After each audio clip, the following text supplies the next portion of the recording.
World Autism Day, a day to shed light and raise awareness of autism and just the spectrum that it's kind of had on our world. Here to talk about our personal experience and what we all can do to help is Mrs. Dawn Newfield. Thank you for being here. So excited to be here. Thanks, guys. And this is a topic that is really, really dear to your heart, and we're so glad that you can be here because I think so many people have questions about autism because it hasn't really gotten a lot of attention until recently, and I think people don't know what exactly is autism. How can we help? How can we prevent it? How can we cure it? And so you've really stepped out, especially in the Dallas community, as an ambassador for this, and we're just so thrilled to have you here. And I think you could first start telling, what is autism? So autism is a neurological development issue where kids have problems developing their language. They have problems with communication, with interacting with other kids and other people. And then they start having problems with repetitive motions. Like my son Will, who's on the spectrum, he's 8, he does something called stimming, which is what a lot of kids with autism do. And I say he's throwing up gang signs because he kind of does this little thing. You got to find humor in it. But listen, back in 1980, autism was being diagnosed 1 in 10,000. Beautiful family. Love my kids. And my husband, who's a former NFL football player. That's right. That's how Dawn and I kind of met, is through the NFL. And Ryan and Emmett actually played together a long time ago, and here we are in the same color dresses. We're in I feel very left out today. Clearly, I was not. But seriously, 1 in 88 kids are being diagnosed with autism. It's 1 in 54 boys right now. And a recent CDC survey actually put the number at about 1 in 50. So it's really growing, and we're trying to figure out why and doing what we can to help out these kids. And is this something? Oh, I'm sorry. It's so controversial because we don't know why, right? And you have some people that say it's from vaccines, some say it's hereditary. I mean, what are your thoughts on it? When I was going to tie into that, it's usually not diagnosed by a specialist or a doctor. It's usually, isn't parents, don't they usually see the first warning signs typically? Well, they're not warning signs, but totally. symptoms. I was the one who told my son's pediatrician when he was 18 months old that he needed to be evaluated. And she looked at me and she was like, "For what?"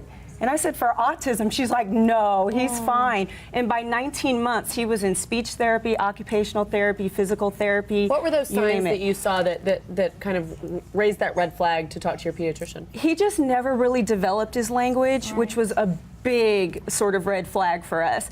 And then I'd take him to Gymboree class, and of course all the little girls are doing circle time, and my son was going up and down the same slide for an hour. And then people say, "Oh, well, he's a boy, he'll develop later."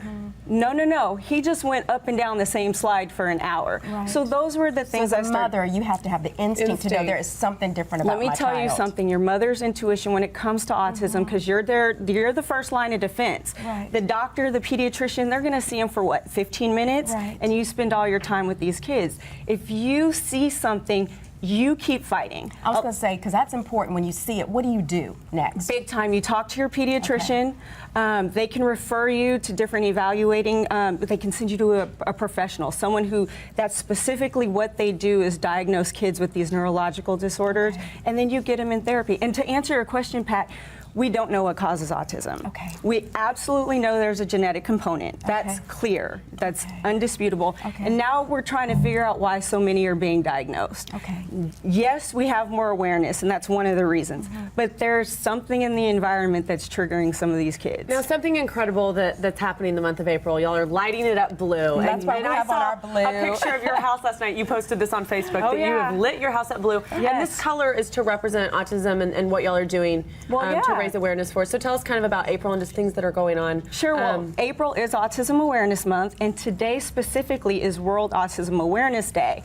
And in conjunction with that, Autism Speaks has their Light It Up Blue campaign. So you're going to see some of your favorite landmarks from Reunion Tower, I mean, the Empire State Building, everyone's going to Omni, I feel like I've heard that they're going to do a huge... And it's so beautiful. A lot of people may not know what it is, but we're lighting it up blue for autism awareness today. And you know what you told me last night when we talked? You said, "I want to leave people with one thing." What is that? It's hope.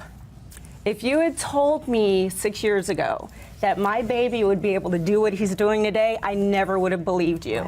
There's Miracle League, and he's playing sports. I mean, that kid can hit a baseball by himself. He's learning languages on his iPad. We're realizing he's teaching himself Hebrew and Chinese. It's crazy. And the first time that kiddo told me he loved me, without me having to prompt him or say anything, such a blessing. So my message out there to parents is there's hope. There's hope. Keep fighting. Do what you need to do for these kiddos. There's hope. Well, thank you for You being rock, here. Dawn. You're doing it, girl. You've inspired so many today. You guys, to. for more information on autism, you can go to autismspeaks.org. And for more details about tonight's Light It Up Blue campaign, you can visit lightitupblue.org.